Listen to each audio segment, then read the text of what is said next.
विचित्र लगने वाला यह विधान है, परंतु कई बार विचित्रता में भी सत्य छुपा होता है। हम हरिद्वार की ओर जा रहे थे। गाड़ी आगे चल रही थी, परंतु धरती और उसके वृक्ष पीछे भाग रहे थे।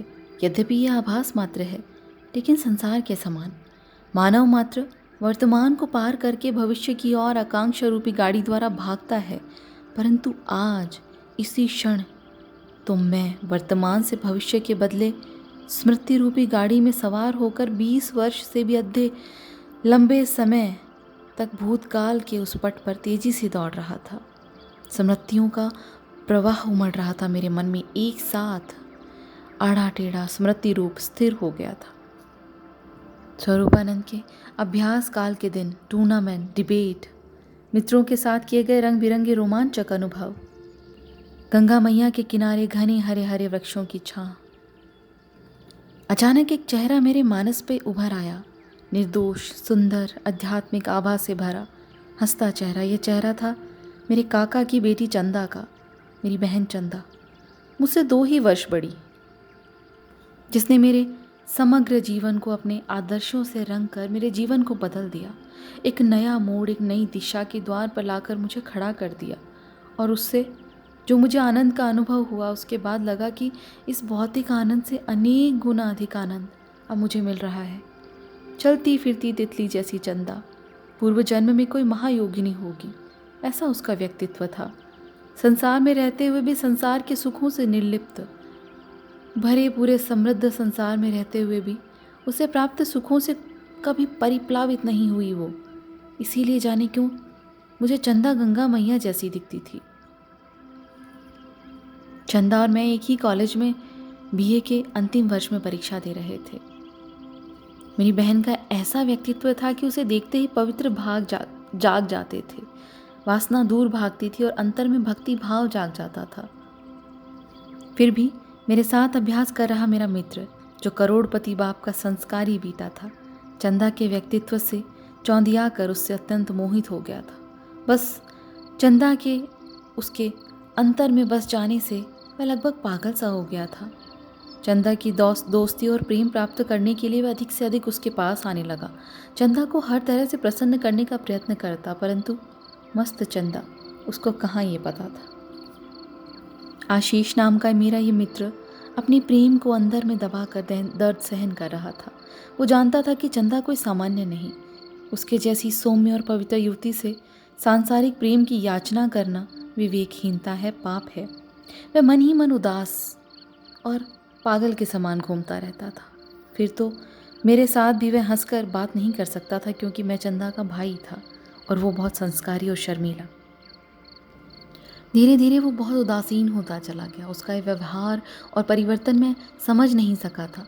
इसीलिए एक बार कॉलेज के प्रांगण में मैंने उससे पूछ लिया, आशीष आजकल निराश रहते हो, कोई समस्या है तो मुझे बताओ। फिर बोला, स्वरूप मैं तेरे अलावा ये बात किसी से कह नहीं सकता, लेकिन उलझन में हूँ कि तेरे मन पे क्या प्रभाव डालेगा। बात यह है कि जो मैं तुम्हें कहना चाहता हूँ पर कह नहीं सकता।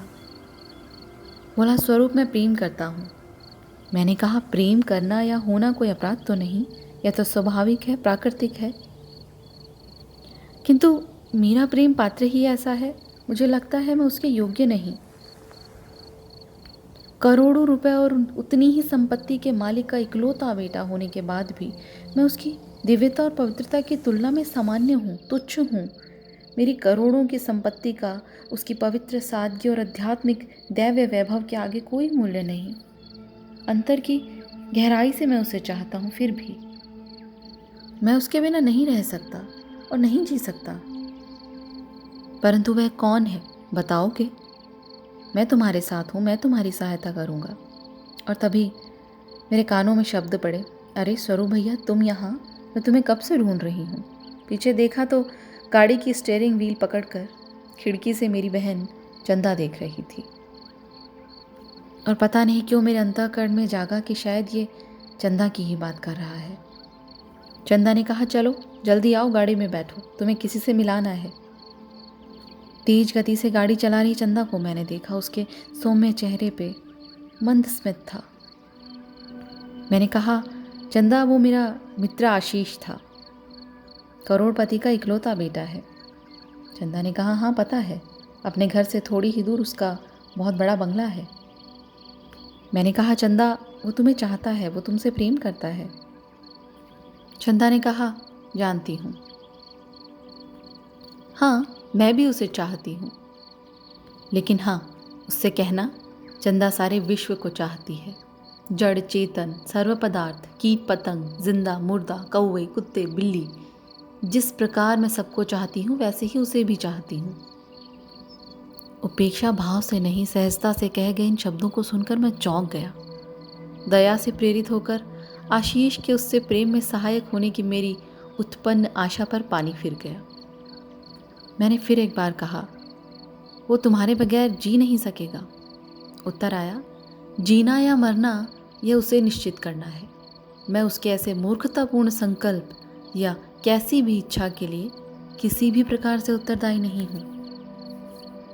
और वास्तव में वह जिसे प्रेम या चाहत कहता है वह वासना का छल स्वरूप है। वह सच्चा प्रेमी नहीं, कापुरुष है, और कापुरुष को मैं धिक्कारती हूँ।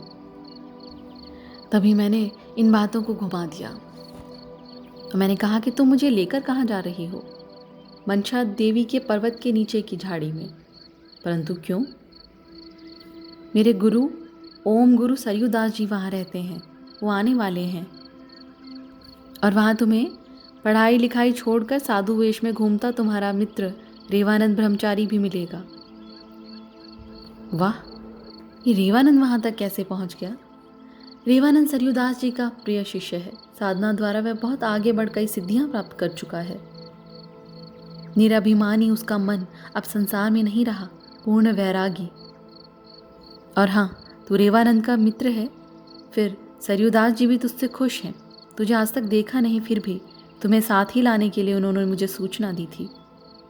स्वरूप खुश हो उठा कि एक महात्मा ने मुझे याद किया। चंदा ने कहा, यह तुम्हारे भविष्य का संकेत है। सरयूदास जी महान आत्मा है, वे अनेक जन्मों का और भविष्य का भी ज्ञान रखते हैं।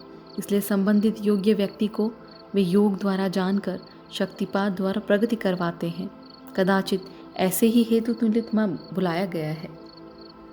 मैं भी सोच रहा था, बचपन से ही पिताजी की इतनी सारी संपत्ति और सुख वैभव की और कभी मेरा अनुराग ही नहीं था। ऐसा लग रहा था बस जबरदस्ती ये वैभवी जीवन जी रहा हूँ। चंदा ने एक बार कहा था कि जन्मजात प्राप्त वैभव बंधनकारी नहीं होता, परंतु वैभव प्राप्त करने की तृष्णा नहीं होनी चाहिए। इच्छा रहित जीवन जीने में कुछ गलत नहीं। लेकिन जब किसी सुंदर शरीर को शव के रूप में अग्नि में जलते देखता हूँ, तब उस समय का वातावरण और स्थिति देखकर मुझे शारीरिक भौतिक पदार्थ पर अनादर हो जाता है और अंत में शरीर की ऐसी दशा हो जानी है। ऐसा मन में होने से मुझे मेरे अपने शरीर पर ग्लानि होती है। कई बार मन में ऐसा निश्चय आता है, मन करता है कि संसार के व्यवहार में पड़ना ही नहीं, घर छोड़कर कहीं चला जाऊं। चंदा ने कहा, अरे मेरे भाई, कभी कभी ऐसे भाव हर मनुष्य को आते हैं, परंतु प्रकृति ने मनुष्य को विशेष भूमिका निभाने के लिए जन्म दिया है। वह भूमिका निभाए बगैर गृह त्याग करना वह ईश्वर की इच्छा के विरुद्ध कर्म है। प्रत्येक घटना का समय ईश्वर ने निश्चित किया है। इसकी इच्छा ही प्रत्येक परिस्थिति में निर्णय लेना सुगम बना देती है। इसलिए उसका स्मरण करके धैर्यपूर्वक सब सोच विचार कर निर्णय करना। और गुरु को खोजने की आवश्यकता नहीं है। योग्यता प्राप्त होते ही गुरु सामने से आकर खुद मिलते हैं। और देखो स्वरूप, तुम आध्यात्मिक दृष्टि से जन्म जन्मांतर से योग्य हो, और इसीलिए सरयूदास जी ने तुम्हें सामने से मिलने की इच्छा प्रकट की है। इसीलिए मैं तुम्हें उनके दर्शन के लिए ले जा रही हूँ। और तभी एक गुफा में हमने प्रवेश किया और सामने एक भव्य साधु मूर्ति के दर्शन हुए। ऊंचे पूरे गोरे रंग के विशाल कपाल, चमकती बड़ी बड़ी आंखों में झरना बहता स्नेह, मुख पर प्रेम में हास्य, और ये भव्य साधु मूर्ति सरयूदास जी हैं। उनके पीछे रेवानंद ब्रह्मचारी खड़े खड़े मुस्कुरा रहे थे। सरयूदास जी ने आशीर्वाद देते हुए कहा, स्वरूपानंद, तू जीवन मुक्त आत्मा है, तेरा कल्याण होगा। तुझे धन्यवाद है, तू सत्पुरुष है, और सत्पुरुष महत की इच्छा करता है, तुच्छ की नहीं। तुझ में ये स्वाभाविक गुण है। तू जन्म से ही संपत्तिवान है, फिर भी तुझ में त्यागव्रती होने से तू संपत्ति को तुच्छ समझता है। तू ललचाता नहीं, क्योंकि तेरा मन उससे भरकर ऊब गया है। तू त्यागी है, परंतु बाद में तुम्हें जीवन मुक्त स्थिति प्राप्त करने के बाद ऋण भार चुकाने के लिए फिर से संसार की ओर युक्तिपूर्वक दृष्टि करनी पड़ेगी। अभी तुम्हें कठिन परिस्थितियों का सामना करना पड़ेगा, परंतु जल्दबाजी करने से भविष्य में भारी विषम परिस्थिति में पड़ना पड़ेगा। यद्यपि सभी सहायता तुम्हें मिलती रहेगी, किनारे पर आया तुम्हारा डूबता जहाज बच जाएगा। तुम दोनों कानून का अभ्यास करोगे, ईश्वर की योजना के अनुसार सब होगा। संसार एक संग्राम है, उसमें घायल भी होना पड़ता है, फिर भी तुम सब सिधारो। संसार का त्याग करने के लिए मैं उत्सुक था, परंतु उनके शब्द मुझे उलझन में डाल रहे थे। शीघ्रता मत करना, कई अवरोध आएंगे जिन्हें तुम्हें पार करना पड़ेगा। ये अवरोध तुम्हारी जल्दबाजी की उपज होंगे। और साथ साथ ये भी कहा कि भविष्य को रोकने में कोई समर्थ नहीं होता। उनका इस प्रकार का वक्तव्य मुझे उलझन में डाल रहा था। उसके बाद हम दोनों ने LLB में प्रवेश किया और दिल्ली में सफलता से हमें प्रवेश मिल गया। बस इसी तरह भूतकाल को खंगालता और उन स्मृतियों को याद करता मैं पूरनपुरी बापू के साथ हरिद्वार जाने के लिए गाड़ी में सफ़र कर रहा था। तभी मैंने पूछा पूरनपुरी बापू से कि बहन चंदा के प्रति मुझे और उसे भी परस्पर माता पुत्र जैसा वात्सल्य क्यों आता है। तब पूरनपुरी बापू ने कहा कि अभी तुम अपने जड़ सूक्ष्म शरीर में हो। तुम्हारे अंदर स्थित अनंतानंद की आत्मा तुम्हारी सूक्ष्म देह के साथ ओतप्रोत हो गई है, इसीलिए बहुत दूर के भूतकाल को तुम अभी तक नहीं जान सकते हो। फिर वो आगे बोले, मैं सब जानता हूँ, इसीलिए तुम्हें कहता हूँ। चंदा माधवानंद और अनंतानंद की भगवान श्री कृष्ण के युग में अर्थात आज से 5000 वर्ष पूर्व में उनकी माता थी। उस समय के सभी मित्रों के प्रति वात्सल्य भाव जागता है। पूर्व जन्मों की मणिकांता इस जन्म में चंदा नाम से तुम्हारी बहन के रूप में आई है। और फिर कुछ रुक कर बोले, तुम सिद्ध योगी होने से सब जान सके हो, परंतु इस समय तुम्हारे सूक्ष्म शरीर में तुम्हारी अपनी आत्मा नहीं है, अनंतानंद की आत्मा है। उसी यात्रा में स्वरूपानंद के शरीर में स्थित मैं अनंत उन पुरानी स्मृतियों को याद कर रहा था। लगभग 1960 का वो वर्ष था। मुझे प्राप्त BA ऑनर्स की डिग्री के उपलक्ष्य में भव्य पार्टी का आयोजन किया गया था। मित्र सगे संबंधी सभी वहाँ उपस्थित थे, क्योंकि पिताश्री एक समय शहर की नगरपालिका के प्रमुख पद पर रह चुके थे और अभी भी वे शहर में प्रतिष्ठित और सम्माननीय व्यक्ति थे। चंदा और रेवानंद जी भी पार्टी में थे, लेकिन मेरे छोटे भाई मयूर की अनुपस्थिति सभी सदस्यों को खटक रही थी। पूछताछ करवाई, कहीं से कोई समाचार नहीं। मन खट्टा हो गया, एक और शांति से बैठ गया। तभी रेवानंद जी के साथ हंसते हुए चंदा पास आई और बोली, इस तरह निराश होकर क्यों बैठ गया है? हमें दिल्ली लॉ कॉलेज में प्रवेश मिल गया है, इसी की खुशी मना ले।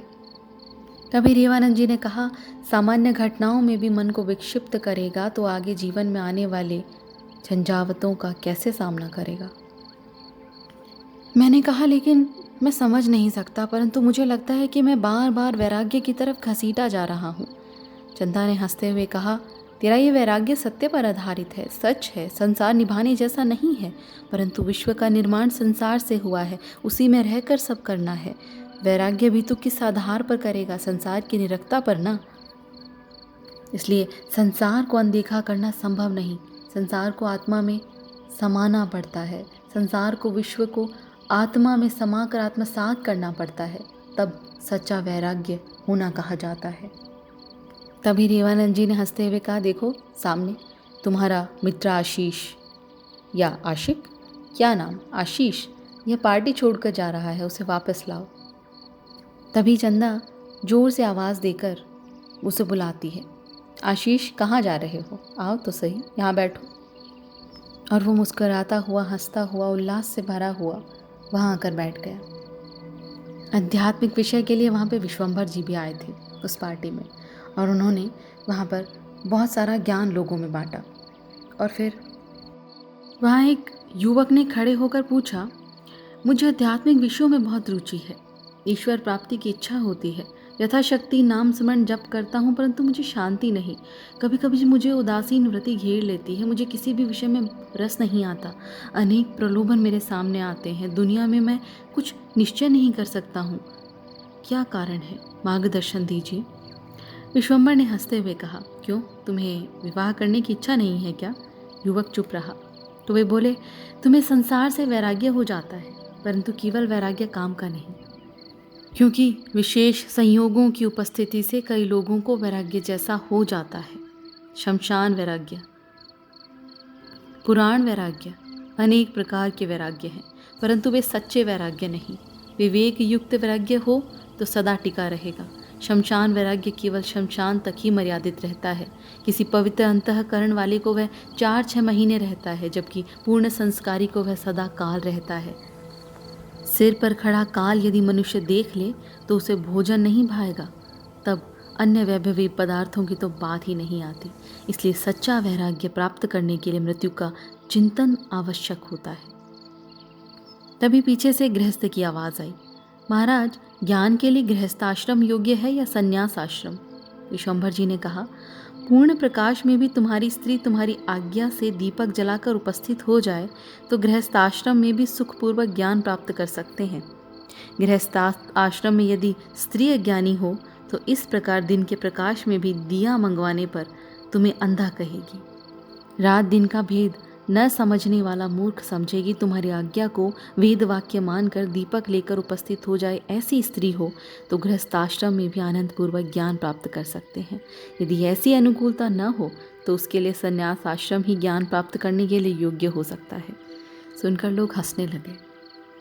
तभी एक गृहस्थ उदास चेहरे से बोला, मेरा इकलौता बेटा बहुत ही विद्वान था, उसकी मृत्यु हो गई। इस कारण मुझे आघात लगा है कि मैं चित्त भ्रम होकर जैसे काम धंधा छोड़कर अशांत होकर जी रहा हूँ। यह मन की शांति की आशा से आया हूँ। कहकर आंसू बहाते हुए विश्वम्भर जी की ओर देखकर बोला, आप मुझ पर कृपा करें। उन्होंने एक हाथ उठाकर कहा, यह तुम्हारा शरीर भी तुम्हारा नहीं है, तो उससे उत्पन्न दूसरा शरीर तो तुम्हारा कैसे कहा जाएगा? इस शरीर के द्वारा पुत्र प्राप्त हुआ, वह मेरा है। ऐसे भ्रम के कारण तुम ममता धारण करते हो, उसके लिए दुख होता है, परंतु तुम्हारे इस शरीर के पसीने द्वारा अनेक जंतु पैदा होते हैं और मर जाते हैं, तब तुम्हें कोई दुख नहीं होता, क्योंकि वे जंतु आदि मेरे हैं। ऐसी ममता तुम नहीं रखते। वस्तुतः वह पुत्र और वे जंतु दोनों तुम्हारे शरीर से ही उत्पन्न होते हैं, परंतु पुत्र के लिए तुम ममता रखते हो, जंतुओं के लिए नहीं। ममत्व यह दुख का कारण है, इसे छोड़ दो। संताप से उसके प्रति ममता है, परंतु चूहे को बिल्ली पकड़ ले तो दुख नहीं होता। पुत्र की मृत्यु का शोक करना उचित नहीं, क्योंकि वह मरा कहाँ है, वह तो वापस गया है। तुम्हारे यहाँ था, उसकी तुलना में वह अच्छे घर में जन्म लेगा और लिया है। तुम्हारे संसार प्रवाह में अनेक पुत्र हो गए और तुम्हारे जैसे अनेक पिता हो गए। संक्षिप्त में कहूँ, मैं और मेरा ये बंधन है। मैं नहीं, मेरा नहीं, ये मुक्ति है। इस संसार में कोई किसी का पुत्र नहीं, कोई किसी के माता पिता नहीं।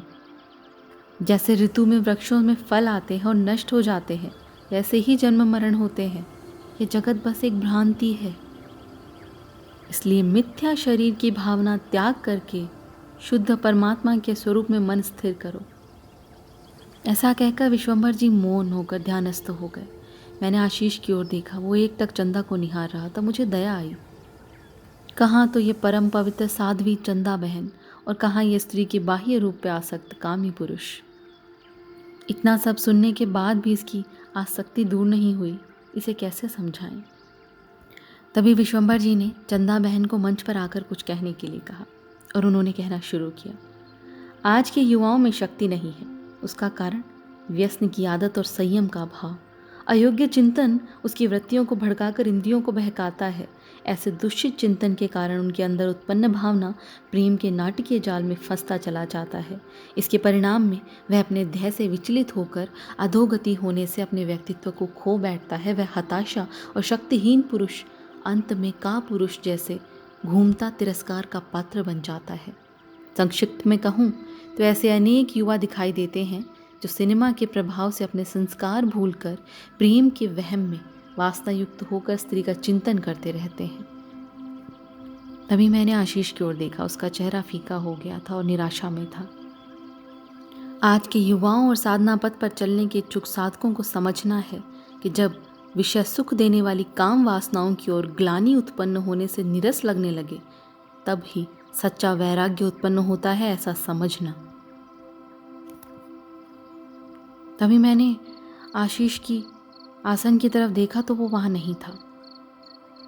मैं जानता था कि एक पक्षीय प्रेम उसके लिए भयानक परिणाम ला सकता था। सभा विसर्जित हुई, सभी चले गए। मैंने इधर उधर नज़र दौड़ाई, आशीष कहीं नज़र नहीं आया। मैं तेज़ी से मुख्य दरवाजे की ओर गया, वो वहाँ भी नज़र नहीं आया। गंगा की ओर खुलते दरवाजे की तरफ जाकर घाट पर दृष्टि दौड़ाई, आशीष वहाँ भी नहीं था। मैंने किनारे पर देखा, दोनों ओर ध्यान से देखने पर हर की पेड़ी की ओर जाते प्रवाह के किनारे किनारे बहुत दूर मैंने आशीष जैसे युवक को देखा। कदाचित वह आशीष लगा, परंतु बहुत दूर होने से मैं चंदा के पास जाने के लिए लौट आया। मैं उसे बुला नहीं सका। अंदर जाते ही चंदा सामने ही मिल गई। बोली, क्यों गंगा स्नान करने गए थे क्या? मैंने कहा, आशीष।